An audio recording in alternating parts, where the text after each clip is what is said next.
शेतकऱ्यांना विधानसभेच्या निवडणुकीनंतर शेतकऱ्यांनी जर का मतं दिली आणि सत्ता प्राप्त झाली तर 7/12 कोरा करण्याचं आश्वासन दिलेलं होतं. ते आश्वासन ते पाळायला तयार नाहीत.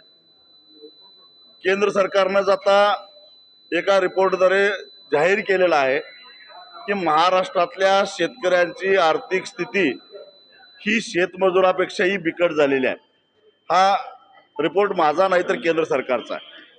म्हणजे शेतकऱ्यांची अवस्था महाराष्ट्रामध्ये किती दयनीय आहे हे आता स्पष्ट झालेलं आहे. आणि याचं कारण महायुतीच्या नेत्यांनी दुसरं एक आश्वासन दिलेलं होतं. केंद्र सरकार जो हमीभाव जाहीर करेल त्याच्यावर 20% आम्ही अनुदान देऊ.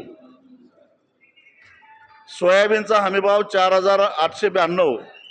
शेतकऱ्यांनी सोयाबीन विकलं 3,500ला.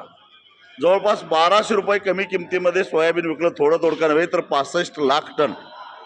केवळ 7 लाख टन सरकारनं खरेदी केलं. आणि त्यामुळं एकट्या सोयाबीन उत्पादक शेतकऱ्यांचं नुकसान हे 7,500 कोटीचं झालेलं आहे. तीच परिस्थिती कापसाची आहे, तीच परिस्थिती हरभऱ्याची आहे, सगळ्या पिकांची आहे. एका बाजूला सरकारनंच जाहीर केलेला हमीभाव शेतकऱ्याला मिळत नाही. त्याच्यावरचा अनुदानाचा हिशेब केला तर सोयाबीन उत्पादक शेतकऱ्यांना अजून 8,000 कोटी रुपये सरकारनं द्यायला पाहिजे होते. म्हणजे एका सोयाबीन उत्पादक शेतकऱ्याचं एका वर्षामध्ये महाराष्ट्रामध्ये 15,000 कोटीचं नुकसान झालेलं आहे. मग हा शेतकरी कर्जमाफीला हकदार नाही का?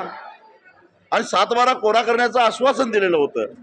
आणि त्यामुळं जर तुम्हाला आश्वासन पूर्ण करता येत नव्हतं तर तुम्ही आश्वासन दिलं का, हा आमचा प्रश्न आहे. त्यामुळं जोपर्यंत शेतकऱ्याचा 7/12 कोरा होणार नाही तोपर्यंत आम्ही गप्प बसणार नाही.